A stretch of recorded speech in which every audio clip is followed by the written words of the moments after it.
البدع والأهواء، أهل البدع العقائدية وأهل البدع السياسية. نقول بيننا وبينكم السلف، بيننا وبينكم الكتب، كان فيقول البدع بيننا وبينكم.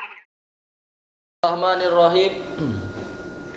Qala al-Imam an-Nawawi rahimahullah, al-babu tsani ba'dal mi'ah 102. Babu ma yaquluhu man hadara ta'ama wa huwa shaimun idza lam yuftir. Apa yang diucapkan oleh orang yang menghadiri makanan dalam keadaan dia berpuasa apabila dia tidak berbuka. Baik. Imam An-Nawawi rahimahullah menginginkan dengan bab ini adalah apabila seseorang itu sedang puasa, tahu-tahu dia ada jemputan, ada undangan makan, dan dia memilih untuk terus puasa, lalu apa yang dia ucapkan? Baik. Nah, kita masuk kepada pembahasan hadisnya. Al-hadisus samanun ba'da sab'imi'ah 708. Wa an Abi Hurairah radhiyallahu anhu qala qala Rasulullah sallallahu alaihi wasallam, hadis Abi Hurairah, Rasulullah sallallahu alaihi wasallam mengatakan, idza du'iya ahadukum falyujib. Apabila salah seorang dari kalian dijemput, diundang, maka hendaknya dia memenuhi undangan tadi. Fa in kana shaima falyusalli. Kemudian apabila dia itu tengah berpuasa, hendaknya dia bersolat. Ini terjemahan awalnya dulu. Wa in kana muftira falyata'am. Dan apabila dia berbuka, yaitu tidak berpuasa, maka hendaknya dia makan. Thayyib, rawahu Muslim. Qala ulama makna falyusalli falyad'u. Para ulama mengatakan makna hendaknya dia sholat, maksudnya adalah hendaknya dia berdoa, mendoakan si penjemput, si pengundang itu. Wa makna falyata'am ay falyakul, sila dia makan, hendaknya dia makan. Hadis ini diriwayatkan oleh Imam Muslim. Kalau kita lihat dalam Sahih Muslim itu hanya satu sanad saja dari Muhammad bin Sirin dari Abi Hurairah radhiyallahu an, dan memang sanadnya sahih. Namun juga datang di dalam riwayat Bukhari dan lain-lain dari hadis Ibni Umar. Dan riwayat Ibnu Umar justru boleh dikatakan lebih lengkap kalimat-kalimatnya itu. Ini menunjukkan pentingnya untuk kita menggabungkan riwayat ini dan riwayat itu, memperbanyak area pengetahuan, wawasan dan sebagainya. Baik. Qala Rasulullah sallallahu alaihi wasallam, idza du'iya ahadukum. Apabila salah seorang dari kalian itu diundang, dijemput, fala yujib, maka hendaknya dia memenuhinya. Undangan apa ini? Ini mutlak. Demikian pula di sebagian riwayat dari Ibni Umar itu mutlak, dan itu yang diamalkan oleh Ibnu Umar. Dikatakan ursan wa ghaira urs, baik itu undangan walimatul urus, yaitu kenduri kawin, ataupun kenduri-kenduri yang lain. Orang ingin bersyukur, kemudian memasak daging ini, daging itu, atau membuat kue ini, kue itu, dan seterusnya. Ada juga dulu dia ingin bersyukur, dia beli kerupuk sebanyak-banyaknya. Kita cuma dijemput makan kerupuk, boleh, nggak masalah. Jadi satu ruangan bising suaranya tuh, kuruk. Makan aja cuma itu. Tak apa, janji free kan, gratis. Iya. Tayyib. Cuma masalahnya adalah fal yujib. Yaitu pembahasan pertama, apakah memang itu undangannya bersifat umum untuk kenduri kawin dan yang bukan masalah perkawinan, ataukah dia itu hanya untuk perkawinan yang wajib? Ini khilaf. Adapun jumhur Syafi'iyah, bahkan sebagian sampai menukilkan ijma' dari para sahabat, mengatakan ini bersifat umum, yang terkait dengan perkawinan dan terkait dengan lain-lain, karena yang namanya syukuran, tasyakuran itu banyak. Undangan apapun, termasuk khitan, kalau orang yang mengkhitankan anaknya itu membuat masakan ini, makanan itu boleh, tidak masalah. Atau mungkin orang habis berniaga dapat untung banyak, maka dia membeli makanan-makanan sedap, mengundang tetangga-tetangga, para jiran, itu juga didatangi. Dan memang ini adalah pendapat jumhur sahabat, sebagian sampai menukilkan ijma'. Adapun yang lain-lain dari kalangan Malikiyah mengatakan yang wajib itu hanyalah walimatul urus, dilihat dari beberapa riwayat. Baik. Yang dirojihkan oleh Al-Hafidz Ibnu Hajar adalah ini umum, baik itu perkawinan ataupun yang bukan perkawinan, karena kebanyakan riwayat itu memang menunjukkan mutlak dan bahkan disebutkan kawin ataupun tidak kawin. Bahkan sahih dari Ibni Umar, beliau mengundang seorang tabi'in, maksudnya yang lain-lain juga diundang. Ada seorang tabi'in mengatakan, saya sibuk, apakah saya dimaafkan? Maka Ibnu Umar mengatakan, tak ada maaf bagimu, bangkit. Memang wajib datang kau makan. Dipaksa makan. Intinya dipaksa datang istilahnya ya. Cuma masalahnya kalau puasa atau tidak, ini pembahasan berikutnya. Memang itu pun khilaf. Sebagian ulama mengatakan yaitu dia tidak boleh berpuasa. Tetapi tentunya ini keliru dengan hadis yang jelas ini, hadis Ibni Umar, hadis Abi Hurairah. Yaitu Rasulullah memberikan pilihan, kalau tetap berpuasa fal yusolli, hendaknya dia sholat. Nah, kemudian terjadi khilaf. Apa yang dimaksudkan dengan sholat di sini? Sebagian ulama mengatakan sesuai dengan dohirnya. Dohir yaitu definisi secara syar'i yang namanya sholat adalah ma'ruf, ada ruku, ada sujud, ada berdiri, ada duduk dan sebagainya itu.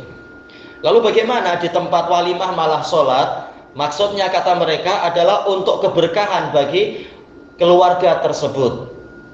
Dengan Dengan doa-doa kita dan sebagainya, dengan sebab kita sholat maka mendatangkan berkah untuk keluarga itu. Tetapi ulama yang lain mengatakan ini keliru. Sebabnya diriwayatkan oleh Imam At-Tirmidzi dari hadis Abi Hurairah juga ada lafaz setelahnya fal yusalli fal yad'u, yaitu hendaknya dia berdoa. Ini tambahan, tapi ini bukan dari Nabi SAW. Sebagaimana itu telah diperinci di dalam riwayat Abu Dawud, bahwasanya ini tambahan dari sebagian rawi, yaitu Hisham, kalau tak salah Hisham bin Hasan mengatakan fal yusalli fal yad'u, hendaknya dia berdoa. Ini kembali kepada definisi sholat secara bahasa, yaitu artinya adalah doa. Seperti yang Allah Ta'ala katakan di dalam surat At-Taubah itu, Allah Ta'ala mengatakan washolli alaihim inna sholataka sakanul lahum, dan doakan kepada mereka, ya doakan untuk mereka, untuk orang yang membayar zakat itu, karena sesungguhnya sholatmu itu akan menjadi ketenteraman untuk mereka.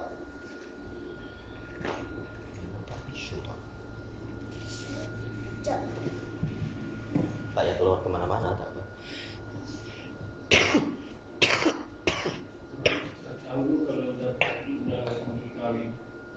Kalau saya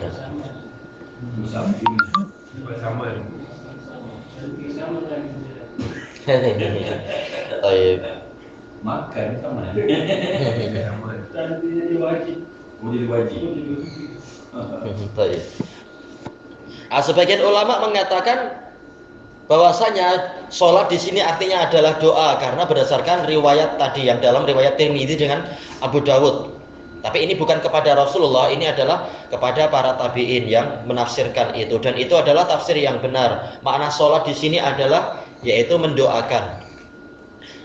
Di sebagian yang lain alasannya bahwasanya bukan sholat yang ma'ruf adalah karena Nabi mengatakan la sholat bi hadratit ta'am, tidak ada sholat dalam keadaan makanan itu hadir. Ya, bagaimana Anda sholat sementara ini ada makanan?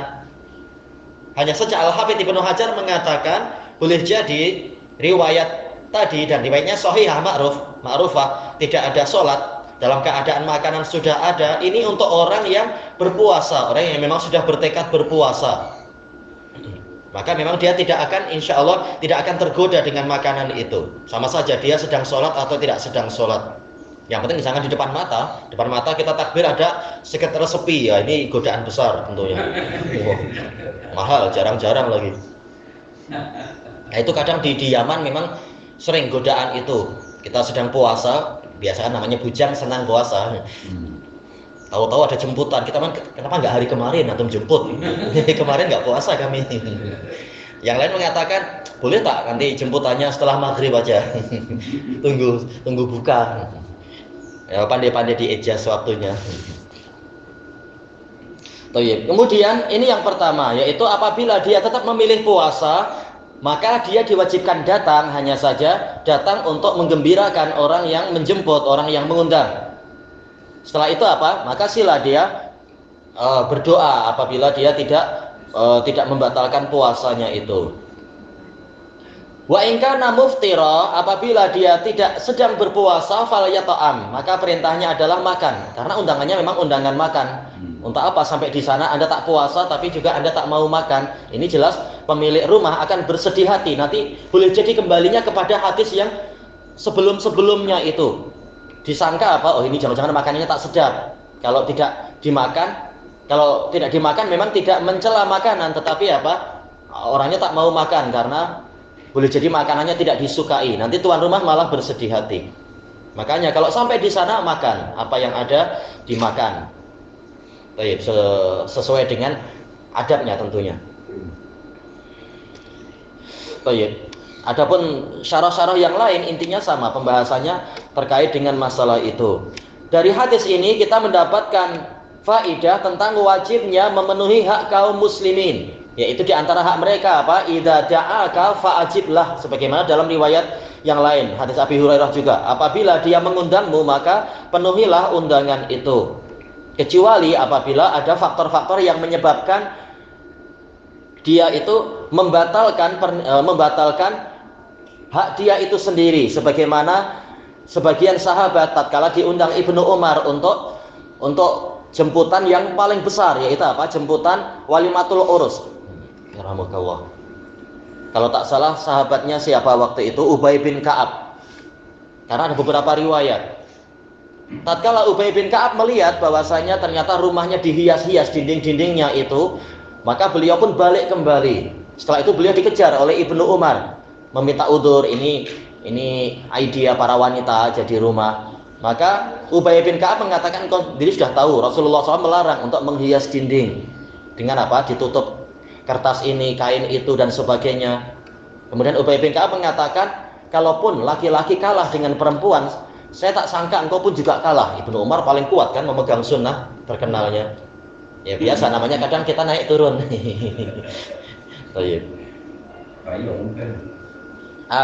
Demikian pula di dalam Syiar A'lamin Nubala di Imam Ahmad, beliau ketika ada jemputan beliau datang. Biasanya memang beliau puasa kan, tetapi beliau memilih datang kali ini. Ternyata yang jemput itu orang kaya dan pinggan-pinggannya, cawannya dan sebagainya itu terbuat dari perak, maka beliau pergi. Maka anggota keluarga di situ sedih karena ini Imam Ahmad yang datang, bukan syekh biasa. Maka dikejar, kemudian minta udzur begini-begini. Kata Imam Ahmad, itu maksiat. Kita dilarang datang ke tempat maksiat sampai engkau membuang itu, menyingkirkan benda-benda tadi. Maka dijelaskan bahwasanya memang mendatangi walimah itu wajib. Tapi apabila si pengundangnya, si penjemputnya berbuat maksiat, berarti dia yang membatalkan hak dia sendiri. Karena sekarang ada hak Allah untuk menghindar dari kemaksiatan, menghindar dari kebid'ahan dan sebagainya. Ilahuna wallahu a'lam. Menghias dinding yang sekarang punya ini. Iya, mungkin pakai apa? Wallpaper ini, wallpaper itu dan sebagainya. Ya, Nabi memang melarang. Sebagaimana juga dalam hadis Ali bin Abi Thalib, kami menghias dinding dengan dengan tirai ini, tirai itu. Tirai tapi di dinding, bukan untuk pintu. Kalau pintu memang ada tirai ma'ruf di kalangan para sahabat itu biasa untuk menghalangi pandangan mata orang kalau buka pintu. Kalau tirai itu dihias, itu pembahasannya agak-agak lain, tapi yang penting jangan dindingnya yang dihias. Kalau itu yang habis ini memang bisa. Ya memang makruh. Sebagian mengatakan haram, yang mengatakan makruh lebih kuat dohirnya, wallahu a'lam. Sampai masuk bunga. Iya. Tapi yang mengatakan haram kuat sebenarnya, dan boleh jadi itu yang rojih, karena buktinya apa? Nabi tak mau datang, padahal yang ngundang adalah Ali dengan Fatimah. Tetap Nabi tak mau datang dengan menyebutkan itu. Hadisnya di dalam Sahih Musnad punya Imam Al-Wadi'i.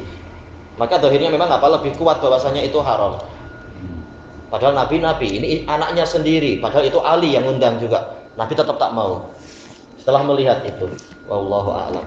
Tapi kalau sekedar sikit-sikit mungkin ada vas bunga misalkan, Yang sedikit itu dimaafkan insya Allah. Tidak mendominasi. Allahu a'lam.